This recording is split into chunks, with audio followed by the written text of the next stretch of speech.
አረ በእናትህ አንተ በእናትህ የሲሪየስ ጉዳይ ነው። ብሩን አስገባልኝ በእናትህ አስቀይመሃለሁ። አጎቴ ኧረ አጎቴ አንዴ ቆይ እደውላለሁ፣ መልሼ እደውላለሁ። ቆይ አንዴ አጎቴ ሰላም ነው? ኧረ ደህና ነች። እንኳን አደረሰ አጎቴ።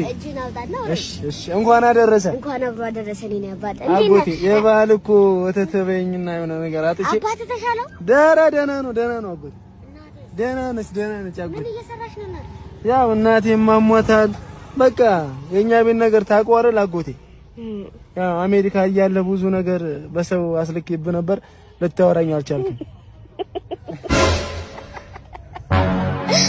ትቀልዳለህ አንተ።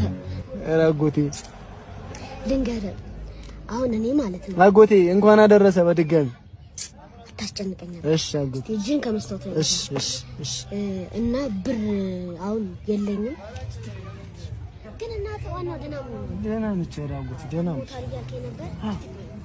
አሁን በምሰጥህ ብር ማለት ነው እናትህን እርዳ፣ አባትህን አስተካከል። በቃ አንተ ፋዘርን ስራ አስጀምሮ አንተ በቃ ትልቅ ደረጃ መድረስ። አጎቴ ሁሉ ነገር አስተካክላለሁ። በቃ መለወጥ ያለብህ ልጅ ነህ አንተ፣ ትልቅ ሰው ነህ።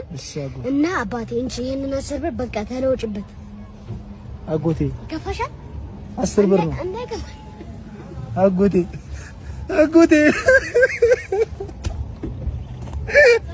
ትንባታም አጎቴ